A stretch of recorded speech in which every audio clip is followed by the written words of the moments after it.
اب غزوہ بدر کی تاریخ جب ہم اس کا پس منظر دیکھتے ہیں، وہ مسلمان جو بھی جنگ کے لیے تیار نہیں تھے، آمادہ نہیں تھے، یعنی خواہش تو تھی کہ اللہ کی راہ میں جان قربان کر دیں، مگر ظاہری طور سے تلواروں کا ہنر تو قریشیوں کو آتا تھا، مکے والوں کو آتا تھا، وہ ناز اور افتخار کر کے آئے تھے۔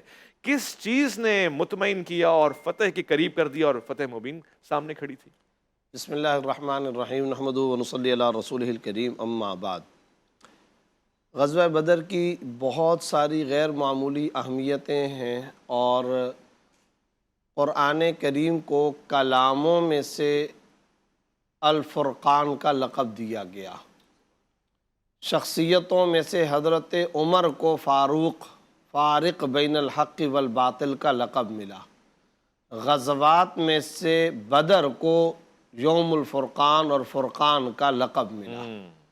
شخصیتوں میں حضرت عمر، غزوات میں غزوہ بدر، کلاموں میں قرآن مجید کو، یعنی یہ وہ کہ جن سے حق اور باطل کے درمیان میں امتیاز ہو گیا، فرق ہو گیا۔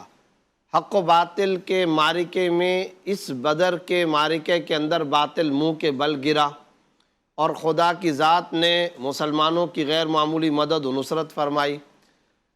ہم جو عام طور پر کہا کرتے ہیں کہ اصل جذبہ ایمانی ہوا کرتا ہے اور جنگیں جذبے سے جیتی جاتی ہیں، اور ہمیشہ ہم یہ کہتے ہیں ایمان کی پاور، روحانیت کی پاور، عقیدے کی پاور وہ ظاہری تیغ و تفنگ سے کئی گنا زیادہ معمولی نہیں، غیر معمولی اہمیت رکھا کرتے ہیں۔ ہمارے ان تمام کے تمام دعووں کا اگر کوئی ثبوت ہے تو وہ بدر کا معرکہ ہے۔ سبحان اللہ۔ ایک طرف بارود کی طاقت ہوگی اور ایک طرف درود کی طاقت ہوگی، واہ، تو ہمیشہ اس کے اندر جیت آئے گی، ہمیشہ اس میں جیت آئے گی درود کی طاقت کی۔ ایک طرف ظاہری اسباب و متاع کی طاقت ہوگی اور دوسری طرف توکل علی اللہ، اللہ کی خشیت، صبر، ثابت قدمی، ایمانی جذبات، اس کو ہمیشہ فوقیت اور طاقت ملے گی۔ چنانچہ خود اللہ رب العزت نے قرآن کریم کے اندر جا بجا جو غزوہ بدر کا تذکرہ فرمایا، اس میں اللہ رب العزت یہ ارشاد فرما رہے ہیں وَلَقَدْ نَصَرَكُمُ اللَّهُ بِبَدْرٍ وَأَنْتُمْ أَذِلَّةٌ، تحقیق اللہ نے تمہاری مدد کی بدر کے اندر جبکہ تم کم تعداد کے اندر تھے۔ اچھا، پھر صرف اور صرف مدد نہیں بلکہ مدد کے عجیب عجیب رنگ اور عجیب جھلکیاں ہم دیکھ رہے ہیں۔ اِذْ يُغَشِّيكُمُ النُّعَاسُ أَمَنًا، جس کے پاس ساز و سامان نہیں ہوتا دل میں خوف ہوتا ہے، یہاں تو امن، سکینت، اطمینان کی کیفیت چل رہی ہے۔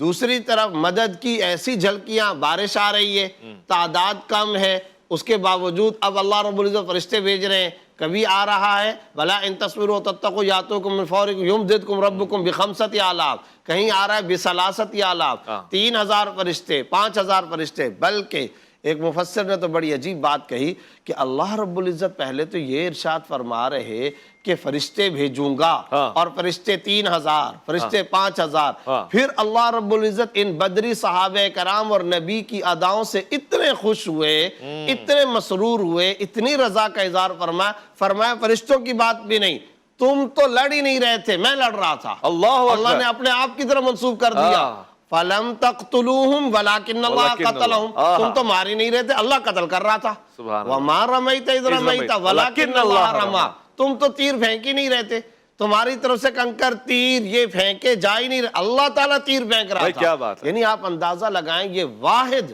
موقع ہے، واحد غزوہ ہے، واحد موقع ہے کہ جس میں اللہ رب العزت کافروں کے مقابلے میں اپنی طرف منسوب کر رہے ہیں۔ یعنی فرشتوں کی تو ذکر کیا لیکن پھر ساتھ ساتھ میں اپنے۔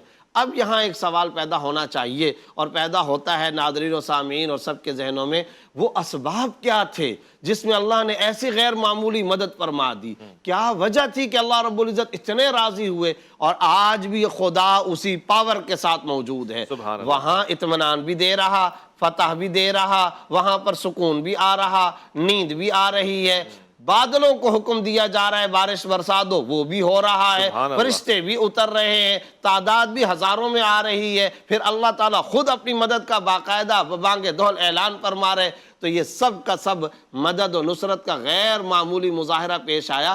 اسباب کیا ہے تو یاد رکھیے، ان اسباب کے بارے میں ہم بار بار دیکھتے ہیں، بلا ان تصبروا وتتقوا، اگر تم ثابت قدم رہے، جمے رہے، کلمے اور عقیدہ توحید اور مجھ پر توکل پر جمے رہے، اور ساتھ ہی ساتھ وَتَتَّقُوا کئی جگہوں پر۔ اس سورت کے اختتام کس پر ہو رہا ہے؟ یا ایھا الذین آمنوا اصبروا وصابروا ورابطوا واتقوا اللہ لعلکم تفلحون۔ یصبروا، صابروا، رابطوا واتقوا اللہ۔ آج بھی اگر یہ اسباب کوئی مسلمانوں کی جماعت اپنا لے، بدری نصرت اور مدد کے مظاہرے اپنی آنکھوں سے دیکھ وہ سکتے ہیں۔ اقبال نے کہا نا کہ آج بھی ہو جو براہیم کا ایماں پیدا، آگ کر سکتی ہے انداز گلستاں پیدا۔